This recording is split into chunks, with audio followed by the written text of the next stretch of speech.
I'm very pleased to say that Damian Irvine, the Chief Executive of Ebbsfleet United, joining us straight after that game, a defeat on the pitch. But firstly, your manager wasn't here today, Damian. I'd just like to clear that up for people listening at home. Dennis Kutribi's 72 hours, is that right? Just on a COVID protocol? Yeah, the COVID protocols are standard throughout our club, whether you're the manager, whether you work in the ticket office, or whether you're a player. Isolation period for various different COVID reasons happens regularly at football clubs these days, and unfortunately it fell on a match day for Dennis. He was obviously very disappointed not to be here, but there's nothing to worry about, and he'll be back next week. On the pitch, obviously not the result you wanted by any shape or imagination. What did you make of the team's performance? Oh, look, I think obviously very disappointed with the result. As we know, certainly the supporters will be, and all the players are. We just listened to Tonbridge's manager there saying how we had them on the back foot the whole game and dominated them in all aspects. We're very aware of that, but we're also very aware that the end result is what is important. And the ball has to go in the net when we forge those chances, and we have to not concede a simple goal just on half-time, which really changed the half-time talk and obviously what we're doing in the second half. So 2 points which have probably been consistent in the last month for us as well. Dominating possession, dominating teams, things going well to plan and what's been worked on during the week, but that end product in terms of being ruthless and getting the ball in the net in the final third hasn't been working, and it wasn't working today as well. And that soft goal, to be fair, to concede 30 seconds before half-time whistle was telling. So we're very, very aware that dominating and playing better than the opponents is all well and good, but you have to get the 3 points and have to make it happen. From a chief executive's point of view, obviously you're not in charge of first team affairs day to day, but you're overseeing a team who are playing a very singular style, and obviously brought Dennis to the club as well to imprint that on the players. What's your measure of success at this point? Because obviously, as you say, a lot of possession, and that's happened Tuesday, happened today as well, but no wins. When does that become pressure on you and pressure on the manager? Oh, our measure of success is the end of the season. And where we stand at the end of the season. It's early days, really it is for us. We've not had 10 games yet. And all those reasons you pointed out, we are trying to do things a little bit differently, a new style of football.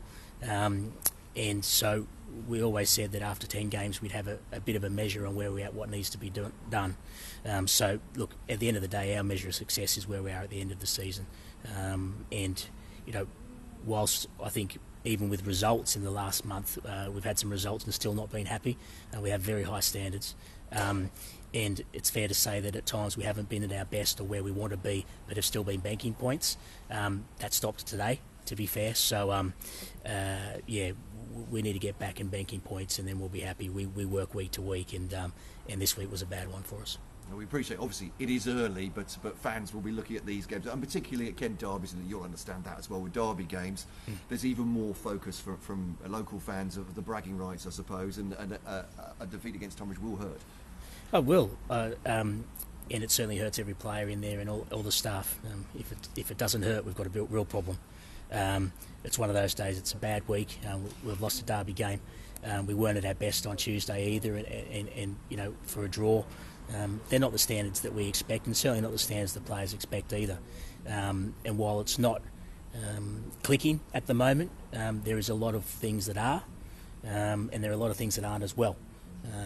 So we're a work in progress, and at the end of the day, we are up there at the top end of the table, and certainly nowhere near where we want to be now performance-wise. So in context, that's not a bad place to be, because we know there's so much more room for improvement and so much more in us, and we've got a lot of time to make that happen. So to be where we are and so unsatisfied in our performance, if there's a silver lining to today's performance, that is it. Were you and with Dennis aware that this might take time, that you're playing this style of football perhaps with players that are not used to, I suppose, in some cases, and obviously different training methods to an extent as well? Were you aware that it might take time to bed in? You might have to be patient, and you might have to ask fans to be patient, or am I overstating that? We were patently aware. I think anything worth doing takes time, the right way. Very, very aware of that. In fact, we're anti the boom or bust sort of culture of things, throw things at it, and then if it doesn't work, chop and change. I think the club's probably been guilty of that a little bit over the years. So we know what we need, we know what we're working towards, and we'll give it all the time and patience it needs to do that. We are going in the right direction. You have days like today where the result isn't what you want, but it'll come. It really will. So in terms of that long-termism, that's certainly what we're about here, and every week we're working towards it.